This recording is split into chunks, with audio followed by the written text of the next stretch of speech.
ไปบันโพนเหมือนนะ เฮาได้ คน บ่ได้ ละ ไป สูตรสื่อใหม่เลยกับอีฟ้าได้คนละสูตร เฮาได้บ่ได้ไป เจ้าพาลูกเจ้าไปเนี่ยเนาะ พาเฮาไปเลย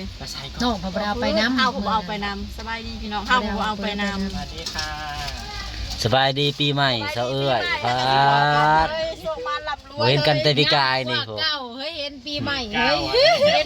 เห็นกันตั้งแต่ปีกายพี่น้องเอ้ยถ้าก็สิได้เห็นกันปีใหม่นะ แม่เฮ้ยเฮ้ย วันนี้วันที่เท่าใดเลย วันที่ที่สามที่หก ปีหกแหละ วันที่6ของปีใหม่ ก็ยังปีใหม่ขึ้น ถ้า แล้ ก็ ว สิได้พ่อกันที่เจ็ดก็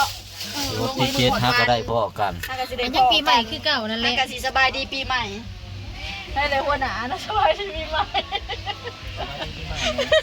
สบายดีใหม่เขาด่า สบายดีปีใหม่ว่าบ่เห็นบ่เห็นกันแต่ปีกายนี่ ปีใหม่ บ่เห็นกันแต่ปีกายนี่ฮะก็จะได้พ่อกัน กันอยู่นี่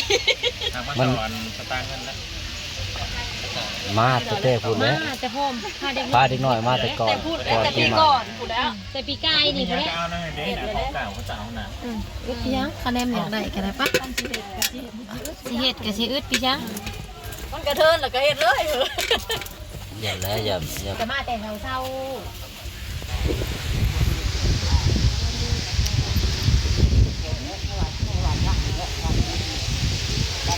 เอาไม่ใส่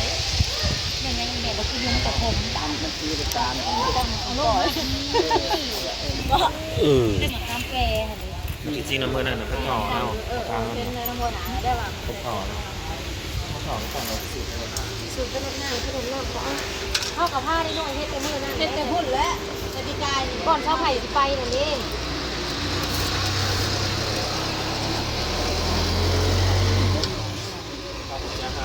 ก็จะส่งบึงเจ้า เขาต้องฮู้จัก ต้องจันทร์ทอง บ่ฮู้จักผู้ใดก็ฮู้จักผู้หนึ่งแต่อยู่ในนี้ งานการสะพายดีพี่น้องสะพายดีปีใหม่ ปีใหม่ เลือกมันเลยเนาะมันงานสมาธิเจ็ด เดี๋ยวมันเลยดีมากมันจะกลายเป็นปีเก่าแล้วเด้อ กินยังมื้อกินอะไรกินยังเดี๋ยวน้องจะเลี้ยงกิน ก็ มา ได้เอาไปกินในน้ำหรอวะ โอ้ยมันลงกินอยู่เพื่อน เอาไว้เป็นลมแห้ง เพราะว่าที่เฮายังไปรีบแก อากาศพี่น้องลมแห้งกันเลยบนกุกโพ แล้วผ่านเอาผ่านมาอ่านอยู่เพื่อนเลยคนถ่ายคนมือคนเดินมาอ่านเมื่อไหร่อ่านได้แล้วครับเจ้าตั้งชื่อกับมา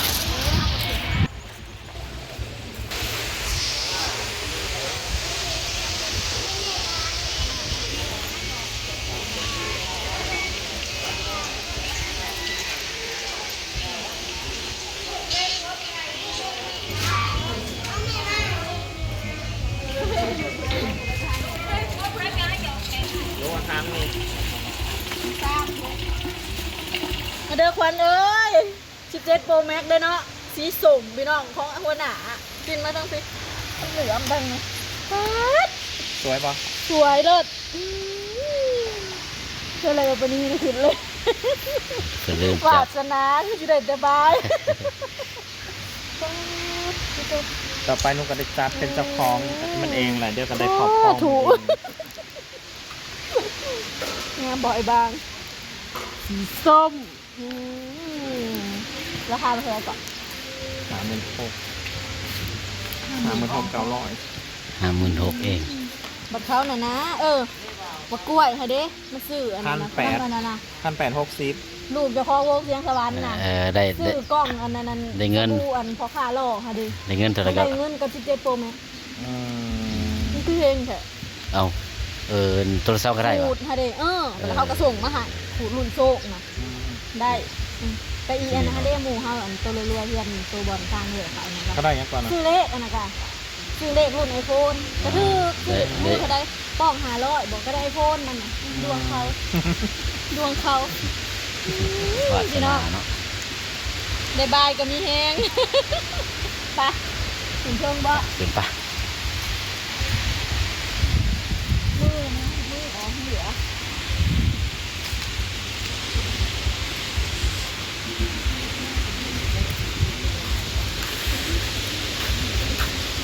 เขาบ่ได้เห็นได้ทำไมเขาเรียกหลุมที่ได้เขาบ่ได้เห็นได้ จังว่า ช่วงปีใหม่คนมาน่ะหลาย ถ้าเว้าอยู่เพราะว่าเฮาสิมาหยังเว้าแน่ยังบ่ได้เว้า ชาวสภากันมาสูดรดน้ำ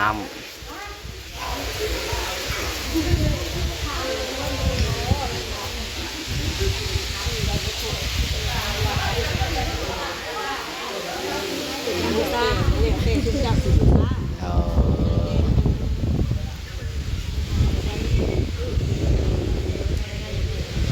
นี่ เพราะว่าอันนี้คือรถน้ำมันเป็นรวมต่อสถานนี้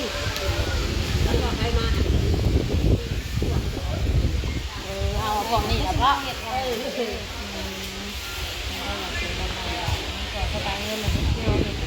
ของกันนะจะทำนั่นซื้อก็ได้เพราะว่ามันอยู่ในคันเดียวนี่ไอ้เจ้าก็ใส่อยู่นี่คันเดียวมันนี่เจ้าของโนเบิร์ตเพราะว่าคันเป็นอยู่ในโคเบิร์ตมันไปซื้อรถน้ำ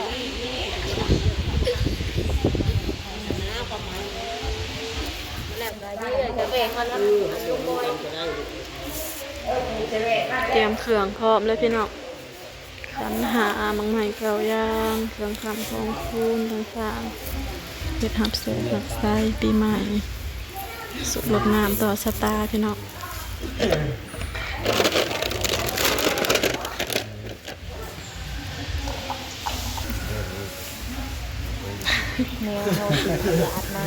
ใช้เจียชื่ออยู่ เด้ไอ้บางคือจังไงเด้เดี๋ยวซื้อ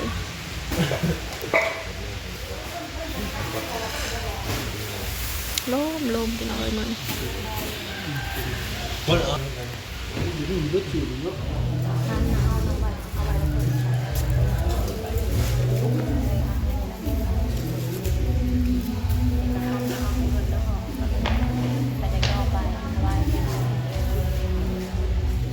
สูตรลดน้ำลดน้ำ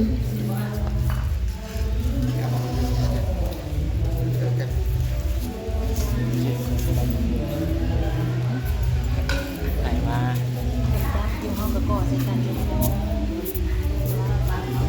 จากอยู่ห้องนู้นน่ะตัวในห้อง อีแม่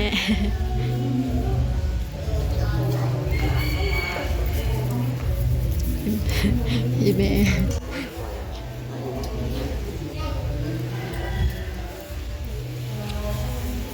แล้วมึงบอยอยู่ มีมนต์คนแค้นให้ อ๋อตัวเด็ดพี่น้อง ตัวเด็ดตัวเด็ดเฮ้ย ต้องห้วยถึงผ้าเลย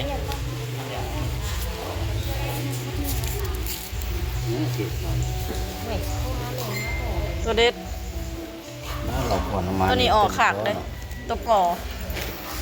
ปลาพี่น้องเอ้ย เฮ้ยมันก็คอกันดิที่เบิ่งตัวซัด นึ่งให้เพิ่งดูพี่น้องโอ้ยยังคืออยู่มากคือเก่า มาแต่มาแท้ ห้องเล็กรถแถวเนาะ นี่จะเล็กรถเนี่ย มาขี่มา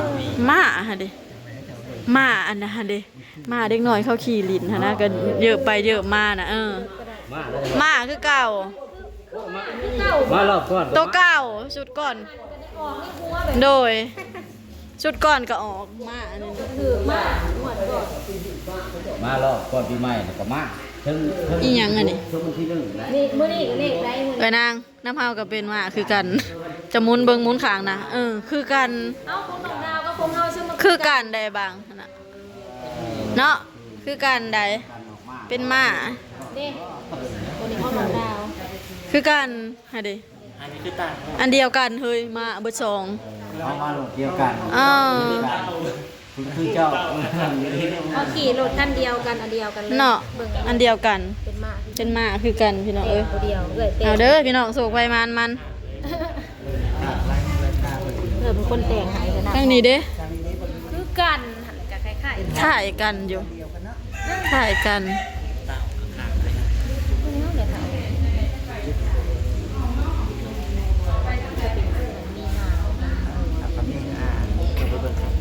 ปิด แล้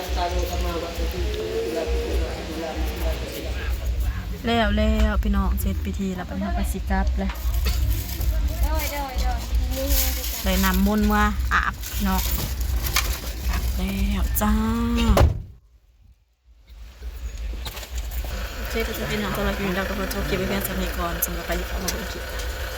เบิ่งเอาด้วยพี่น้องเด้อตัวเด็ดปีใหม่อยู่ดีมีแฮงโศกมันลำรวยเฮงๆปังๆ เด็กมากเก่า เด็กมากพอกันคลิปหน้าพี่น้องจ้าบ๊ายบาย ชื่อบ่คนเด็กลาวหมดเลย